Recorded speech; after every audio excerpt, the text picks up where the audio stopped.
За сайн бацгаана уу? Тэгэхээр би өнөөдөр ямар бичлэг хийх гэж байна вэ гэхээр skin care-ний идэвхтэй орсон арилгуудын нэг буюу асидуудыг тайлбарласан бичлэг хийх болно. Та ингээ хэрэглэдэг skin care бүтээгдэхүүнүүдээс salicylic acid, glycolic acid, hyaluronic хүчил буюу hyaluronic acid гэсэн нэршлүүдийг байнга харж байсан байх. Эсвэл харж байгаагүй бол Realness ч юм уу ер нь ингээ хаасайгүй AHA, BHA гэдэг нэршлүүдийг харж байсан байх. Тэднэрийг яг ингээд аль нь ямар арьсан тохиромжтой гэдгийг тайлбарлах бичлэг байх болно. Тэгээд бичлэгний төгсгөл та өөрийнхөө арьсан тохирох асидыг мэдэж авна гэж найдаж байна. Тэгэхээр ер нь бол skin care маш олон төрлийн асидууд байдаг. Өнөөдөр бүх асидуудын талаар бол ярихгүй. Skin care-т хамгийн их түгээмэл байдаг асидуудын талаар товч тайлбарлаж өгье. Дахиад асидны талаар баг зэрэг ярина гэвэл skin care дэх асидууд бол гуйжуулах, тэгээд зарим нь бүр чигшүүлэх зорилттой байдаг. Тэгээд хуран арьстай хүмүүс, эсвэл эмзэг арьстай хүмүүс хэрэглэхээс ер нь бол айх шаардлагагүй гэсэн үг. За хамгийн ихэнд BHA-с эхлэе. Тэгэнгүүт BHA дотор хамгийн алдартай нь болохоор salicylic acid юм байна. Тэгэнгүүт salicylic acid нь юугаараа онцлогтой вэ гэхээр одоо ихэнх асидууд арьсны гадаргуу дээр үйлчилдэг баггүй юу. Тэгэнгүүт salicylic acid нь болохоор арьсан дотроорч бөглөрөлтийг цэвэрлэдэг. Тиймээс батгатай эсвэл таслаг арьстай хүмүүст энэ асид нь илүү тохиромжтой байдаг. Батганы эсрэг бүтээгдэхүүнүүдэд энэ асид маань бүр маш их орсон байдаг. Тэгтээ өдөр болгон хэрэглэвэл арьсыг хураашуулах эрсдэлтэй. Тэгэхээр salicylic acid орсон алдартай бүтээгдэхүүнүүд гэвэл эднэр байх нь байна. Тэгээд би доор ингээд нэг нэгээр нэрийг бичээд үлдээцгээе. За дараагийнх нь бол AHA.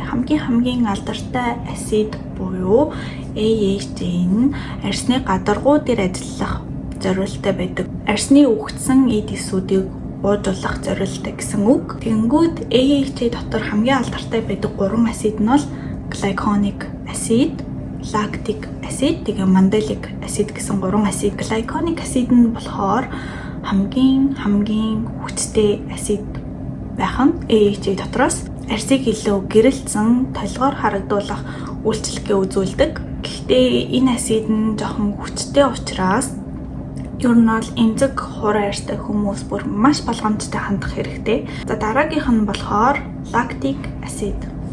Хэрвээ glycolic acid нь илүү хүчтэй санагдаад байвал lactic acid нь арай зөөлөн. Гэхдээ үр дүн үйлчлэг нь бүр яг адилхан. Тиймээс хэрвээ танд glycolic acid нь илүү хураашуулаад эмзэгшүүлээд байх юм бол lactic acid нь илүү зөөлөн acid юм байна.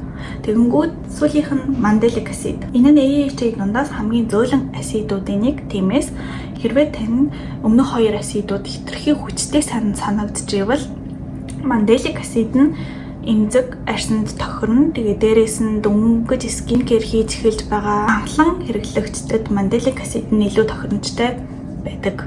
Бочоор хэлбэл AHA-ийн 3 төрлийн асид дундаас glycolic acid нь илүү хүчтэй. Тэнгүү lactic acid нь дунд зэрэг. Тэгээд mandelic acid нь илүү зөөлөн асид байх нэ. AHA буюу саяны асидууд орсон алдартай бүтээгдэхүүнүүд гэвэл эдгээр нь байх нь. За дараагийнх нь болохоор PHA.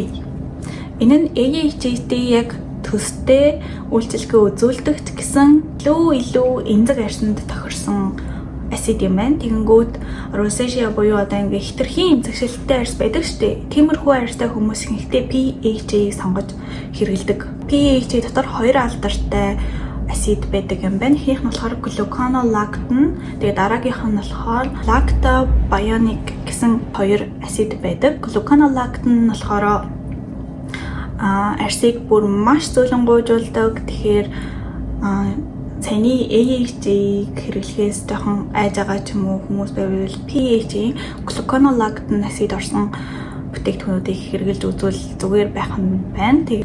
За тэгэхээр дараагийнх нь lactobionic. Lactobionic нь gluconolactone-тай яг адилхан үйлчлэгээ маш зөөлөн гуйжуулах ч гэсэн тэгтээ антиоксидант орсон гэж үздэг тул хөгшрөлтийн эсрэг бүтээгдэхүүнд бас маш их орсон харагддаг. Тэгэхээр PHA орсон бүтээгдэхүүнүүд гэвэл эднэр байх нь байна. За одоо нэг юм нь энэ бол хамгийн алдартай асид буюу асид гэсэн нэртэй мөртлөө чигшүүлэгч асид нь болохоор гиалуроник хүчил буюу hyaluronic acid. Энэний үүрэг нь болохоор арьсыг гуйжуулах биш, арьсыг чигшүүлэх үүрэгтэй. Ингээ арьсаа чигшүүлмээр байгаа хүмүүс хамгийн их тохиромжтой орц найрлага байдаг байх нь. Hyaluronic acid орсон алдартай бүтээгдэхүүнүүд бол эдгээрээс гадна бүр маш олон бүтээгдэхүүнүүд мэдээж байгаа. За тэгэхээр дараагийнх нь бол батганы сорвтой, тэгээ нөсөө толботой хүмүүст зориулсан асид. Тэнгүүд энэ дотор бол хоёр төрлийн асид алдартай байдаг. Эхнийх нь болохоор azelaic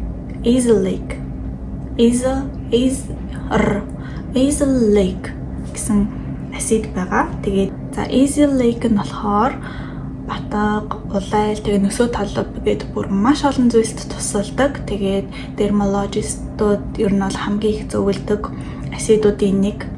Арьсан дээр байгаа нөсөө толбоо арилгахыг хүсвэл та энэ асидыг хэрэглэх хэрэгтэй байх нь. Тэгэхээр azelaic acid орсон алдартай бүтээгдэхүүнүүд гэвэл эдгээр бүтээгдэхүүнүүд байх нэ. За дараагийнх нь болохоор tranexamic acid. Энэ асид нь сүүлийн жилүүдэд бүр маш алдартай болсон. Тэгээд энэ асидыг болохоор хүмүүс батганы сорив, нөсөө толбоо арилгах зорилготойгоор хүмүүс их хэрэглэдэг. Тэгээд энэ асид орсон алдартай бүтээгдэхүүнүүд бол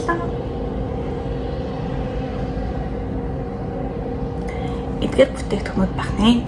Дараагийнх нь болохоор хүмүүсийн арьс арчилгаан дээр гаргадаг алдаа нь бол олон төрлийн асидыг сольж хэрэглэх. Энэ нь танд ингээ яг таны хүссэн үр дүн үзүүлэхгүй байх боломжтой. Хоёрдугаарт маш хурдан үр дүн хүлээдэг. Ер нь бол зөвхөн асид гэлтэхгүй хүмүүс ингээд энэ нь тийм зорилттой гингүүт за нэг 2-3 удаа хэрэглэхэд ер нь бол үр дүн хүсээд идэг штэ. Тэнгүүд тийм биш.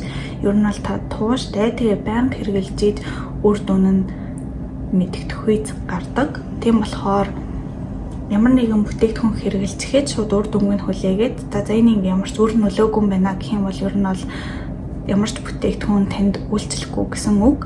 За 3-дугаарт нь болохоор нарны тос төрөхгүй байх. Энийг ингээ хүн болгон хэлдэг ч гэсэн ер нь бол өдөр болгон нарны тос төрөж байгаарэ. Тэгэнгүүт ялангуяа AHA хэрэглэж байгаа хүмүүст нарны хамгаалалт бүр маш чухал байдаг. Тэгэнгүүт нарны тосыг AHA хэрэглэдэгч бай, үгүйч бай, ер нь бол гадаа нартайч бай, бороотойч бай, үйл орхигч бай, нарны тосыг байнга төрөхөж байгаарэ. Товчхондоо хэлвэл батгатай арьстай бол salicylic acid, гэрэлцэн талгар арьстай болмоор байвал glycolic acid, эмзэг арьстай бол mandelic acid буюу PHA. Тэгээ хуурашилтай бол hyaluronic acid, батганы сорвтой арьстай бол azelaic acid буюу tranexamic acid тохирох байх нэ. Гэхдээ арьс арчилгааны бүтээгдэхүүнүүдэд асид нь тэдэн хувь орсон, тэм хэмжээгээр орсон гэдэг ч юм уу хэмжээ болгоно нь өөр байгаа. Тэгээ дээрээс нь өөр төрлийн орц найрлагуудтай цуг орсноороо жоохон үйлчлэгийн баг зэрэг тусдаа болохоор ямар ч гэсэн бүтээгдэхүүнүүдээ автаа сайн судлаад аваарай. Тэний хамгийн анхны скин кеэр орц найрлагын бичлэгийг үзсэнд баярлалаа. Тэгээд өдрийг сайхан өнгөрүүлээрэй. Баяртай. Тэгээд дээрээс нь скин кеэрээ бити алгасаарай. Нарны тусаа заавал түрхээрэй.